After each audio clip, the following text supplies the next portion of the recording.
আপনি কি জানেন ইন্ডাকশন কুকারের সুবিধার থেকে অসুবিধাই বেশি? এটা হলো একটি ১২০০ ওয়াটের ইন্ডাকশন কুকার। এটা যদি ১ ঘন্টা চলে তবে ৳১০ মতো কারেন্ট খায়। এবার দেখা যাক অসুবিধা।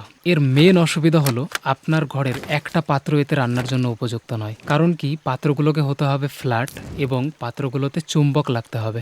চুম্বক দিয়ে আপনি চেক করতে পারবেন। আপনার যেকোনো পাত্রের পেছনে চুম্বক লাগান। যদি চুম্বকে লাগে তবেই এটাতে রান্না করা যাবে। না লাগলে যাবে না। যেমন অ্যালুমিনিয়াম, পিতল, কিছু স্টিল সেগুলো তো চুম্বক লাগে না, সেগুলো দিয়ে রান্না করা যাবে না। কোনো স্টিলের পাত্রতে রান্না করা যায় কারণ সেগুলোতে লোহার পরিমাণ বেশি থাকে। অর্থাৎ এতে রান্না করতে গেলে লোহার পাত্র দরকার। এছাড়া মার্কেটে ইন্ডাকশন পোর্টেবল পাত্র পাওয়া যায় রান্না করার মতো, কিন্তু তাতে ননস্টিকের কোটিং করা থাকে ভিতরে, যেটা আমাদের স্বাস্থ্যের জন্য খুবই ক্ষতিকর।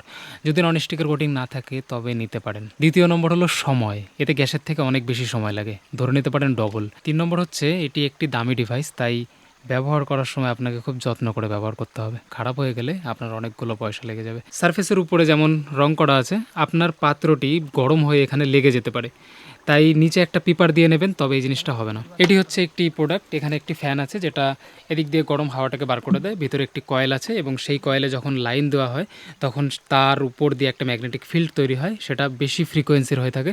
ফলে এর উপরে যে লোহার পাত্রটা থাকে তার রেজিস্ট্যান্স ওই কারেন্টটাকে পাস হতে বাধা দেয়, ফলে নিজে গরম হয়ে যায়। এর বোতামগুলো খুবই নিম্নমানের হয়ে থাকে, মানে এখানে যেমন অফ অন বোতাম আছে, এখানে আছে টেম্পারেচার বাড়ানো কমানো, একটি আছে টাইমার বোতাম যেটা দিয়ে টাইম দিয়ে বন্ধ করা যাবে, একটি আছে পাওয়ার এবং ভোল্টেজ চেক করা বোতাম, আরেকটি আছে ফাংশন বোতাম যেটা দিয়ে এক একটা রকমের এরকম এক একটা করে লেখা আছে, সেই হিসাবে গরম দেবে। যে এর যে পাতলা কাচের প্লেটই বলা চলে, এতে খুব বেশি চাপের রান্না করা যাবে না, মানে বেশি মানুষের করা যাবে না। এটা ইমার্জেন্সিতে ব্যবহার করাই ভালো, নাহলে আপনাকে রান্না করার সময় বোতামগুলো চাপতে হবে এবং খুব তাড়াতাড়ি বোতামগুলো খারাপ হয়ে যেতে পারে।